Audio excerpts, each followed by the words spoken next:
Selamat malam teman-teman dan saudara dan saudariku yang baik dimanapun Anda berada pada malam yang tenang ini ya.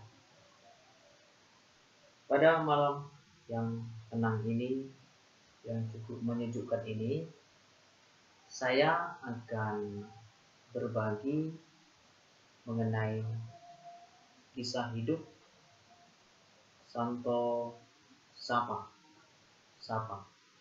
Dia adalah seorang uskup dan juga pengaku iman, ya kan? Tapi setelah saya pikirkan, untuk apalah kita membicarakan Santo Sapa ini?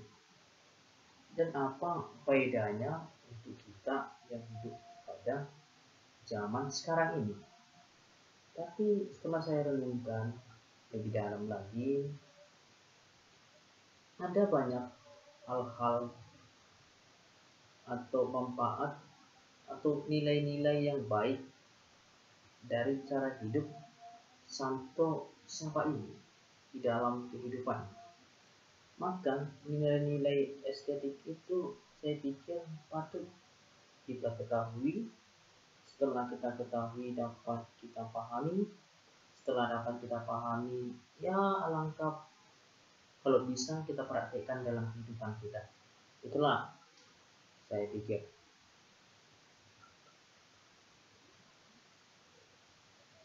Oke lah, saya akan membahas sedikit Santo Sapa ini. Santo Sapa adalah seorang keturunan bangsawan Serbia. Dia putra dari seorang raja Stefanus I. Tapi tidak terlalu banyak data yang kita ketahui tentang masa kecil Santo Sapa ini. Tapi ada data mengatakan demikian. Pada usia 17 tahun, Santo Sapa ini, belum Santo tapi Sapa ini pergi ke sebuah gunung di Yunani. Saya pikir nama gunung itu Athos. Gunung Athos, untuk menyendiri dan masuk biara di sana. Yang menjadi pertanyaannya, kenapa Santo Sapa ini yang begitu hidupnya sangat luar biasa ya? Saya pikir begitu hidupnya memiliki hedonisme, dia bisa menikmati hal itu. Tetapi dia memilih untuk menyendiri. Ada apa dengan itu? Menjadi pertanyaan yang besar untuk kita pada zaman ini kan, dan juga pada zaman dahulu. Dia meninggalkan kehidupan istana, kehidupan yang mewah dan lain sebagainya, gitu. Tapi jika kita memahami secara lebih baik, hal yang dilakukan oleh Santo Sapa itu merupakan hal yang indah, menuju estetik kesuprah, mengalami eksistensi Tuhan di dalam keheningan batin, dan berdua dengan Tuhan berrelasi secara khusus, yaitu dengan memilih hidup memelihara dan menjadi seorang pertapa ya, seorang pertapa. Artinya ada koneksi yang erat antara Santo Sapa dengan Tuhan. Makanya dia mau memilih hidup untuk mengikuti Kristus secara khusus, hidup memelihara di sebuah pegunungan Athos. Itu ya, ada rasa rindu terus ingin berkomunikasi, ingin berjumpa dengan Tuhan di dalam keheningan dan di dalam doa. Nah, saya pernah dulu waktu donor darah di PMI di Jalan Sutomo, Makassar. Ada umat, ini seorang bapak ya, mengatakan kepada saya, "Brother, in dalam bahasa bapak ini, tidak pernah terlalu rahit. Nah, dia kan harap-harapatan kita personik kan, baru sudah tinggi ya. Saya kenal Pak. Pacar, Bapak itu kembali membangun argumennya. Pacar, nah itu ngerti orang dia bilang, yang gila gitu dibilang kan. Kenapa dia mau menyendiri seperti itu? Banyak hal yang harus dilakukan. Lalu saya dengan hati tersentak. Bapak ini belum memahami secara intelektual sebenarnya. Kenapa orang memilih hidup menyendiri, bukan menyendiri, hidup dalam keheningan berdua dengan Tuhan di sebuah tempat, di sebuah gua yang orang jarang lah datang ke situ, atau masih daerahnya masih primitif lah gitu ya, masih hening, masih alam gitu. Nah itulah. Tapi saya dalam hati, Bapak ini belum mengetahui secara intelektual, dia baca buku dan lain sebagainya. Apalagi lah dia mengetahui secara spiritual, kayak rohani, kan? Pasti dia tidak memahami itu. Karena dia berkomentar, ya itu orang gila mungkin dia ngerti gitu bilang gitu lah. Tapi saya dalam hati, ya Bapak ini tidak tahu apa yang dia katakan. Ya saya dalam hati, oke Tuhan, ampunlah dosa bapak ini, sebab dia tidak mengerti apa yang dikatakannya, gitu kan? Ini hanya intermezzo saja ya. Saudara dan saudari, teman-teman yang baik, kenapa seseorang mau hidup bertapa? Itu sebenarnya ada nilai estetik yang ditemukan dia di dalam sang kasusnya. Itu yang tadi yang saya katakan, bertemu dengan Tuhan secara erat. Ini salah satunya. Ingin perjumpaan kerinduan dengan Tuhan itu dijalin terus menerus, ada rasa kebahagiaan di situ, keheningan batin di situ.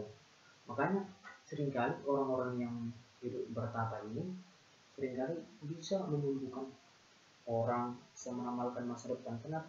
Karena dia dekat dengan sang pencipta itu, dekat kepada yang transenden itu lah kan, yang kita katakan Tuhan gitu, atau Yesus sebagai penyelamat dunia itu, saudara-saudara. Kembali kita kepada Santo Sapa, ya. Santo Sapa dia memilih hidup menjadi seorang biarawan gitu, masuk penjara, dan juga seorang pendoa, meninggalkan kehidupan hedonisme. Saya pikir dia sebagai seorang anak keturunan bangsawan, pasti dia bisa memiliki kehidupan hedonisme, kenikmatan duniawi kan, karena dia bisa memperoleh itu secara mudah dan pas dan memperoleh secara mudah lah saya katakan, cepat gitu, karena orang yang terpandang dan terpengaruh di negeri Serbia ada potensi untuk ke situ. Misalnya dia memiliki istri cantik, ya bisa saja kan. Misalnya dilihat dalam negerinya itu masyarakat, cantik gadis sini, kalau gitu saya ambil saja lah jadi istri saya. Kalau dia tidak mencintai saya paksa kan, main dalam kerajaan kan, bisa aja kan, uang saya banyak, kekuasaan saya ada gitu, orang tua saya. Tapi dia tidak melakukan itu, hidup hedonisme kan. Dia memiliki potensi, tetapi dia tidak mengambil itu karena ada nilai, karena ada kebahagiaan yang lebih dari situ, itulah cinta agape, ya. Nah, jadi mari kita lebih memahami kehidupan Santo Sapa ini. Jadi Sapa ini kemudian ketika orang tuanya turun takhta pada tahun 1195 mengikuti Santo Sapa ini di Yunani kan, dengan memilih hidup. Jadi antara anak dengan orang tua join bersama dalam hal spiritual, dalam hal kerohanian. Ini yang patut dicontoh kan pada zaman sekarang ini, antara anak dengan orang tua dapat berjalan menuju hal kekudusan, menuju hal yang transenden. Nah, tapi Santo Sapa ini karena perkelahian antara kedua kakaknya, ternyata dia pulang ke kampungnya kan, untuk memperdamaikan kakaknya itu. Setelah damai, maka Santo Sapa ini setelah damai, dia dibantu oleh orang tuanya, oleh ayahnya ya, dan saudara dan kakak-kakaknya itu mendirikan sebuah biara di kota Serbia tersebut, yaitu biara Aid. Nah, dan untuk apa dia mendirikan biara itu? Dan bukan besar untuk kita kan? Dan itu karena dia melihat situasi pada zamannya gereja dipimpin oleh orang-orang, saya pikir, yang hidupnya hanya berfokus pada kenikmatan hedonisme. Itu hanya membiarkan diri sendiri kan, pusatnya diri sendiri. Umat tidak diperhatikan, kehidupan rohani umat tidak diperhatikan, kehidupan keuskupan atau lain sebagainya tidak diperhatikan. Jadi dilihat sampai aduh ada kekacauan di sini, maka dia memberikan biara yang baru bagi rahib-rahib supaya kehidupan umat itu dapat diperhatikan, dapat kerjasama dengan rahib-rahib. Itulah motivasinya sampai ini mendirikan biara kan. Kenapa dia bisa mendirikan biara? Itu karena dia seorang keturunan bangsawan, dia bekerja sama dengan ibunya, pasti ada uang kan. Itu dia. Kemudian, setelah dia mendirikan biara ini, ada kerjasama antara rahib dengan umat, ada koneksi, komunikasi. Jadi kehidupan rohani umat yang ada di wilayahnya gitulah, gereja partikular gitu kan, dapat dibantu gitu, baik secara rohani, baik secara materi dan lain sebagainya. Ada kerjasama yang baik di situ ya. Setelah itu kemudian Santo Sapa ini juga mengurus gereja yang sebagai uskup. Jadi tak bisa sebagai uskup pada tahun 1219 ya, 1219 dia menjadi uskup. Itu dia menjadi seorang uskup agung Serbia. Itulah kehidupannya, dia mengurus gereja dan juga dia mengurus kerajaan. Itu bisa dilihat, kita temukan di mana dia membuat kitab undang-undang untuk kerajaan, gitu, untuk kerajaan Serbia, membantu dalam hal intelektual, membuat undang-undang dalam hal intelektual itu supaya kehidupan bersama semakin teratur, gitu, semakin tertata, gitu kan, kayak dibutuhkan undang-undang, peraturan gitu. Tapi yang lebih khusus itu Santo Sapa ini menurut data dia meninggal katanya ketika hendak pulang dari tanah suci, yaitu Yerusalem dan Sinai. Tapi tidak terlalu esensial lah untuk dibahas itu ya, peninggalannya kan. Tapi yang paling esensial itu mayatnya katanya masih utuh, itu yang paling esensial. Kenapa bisa mayatnya masih utuh? Mungkin karena kedekatannya dengan Tuhan, cara hidupnya selama hidupnya baik gitu, hidup doanya baik gitu semuanya.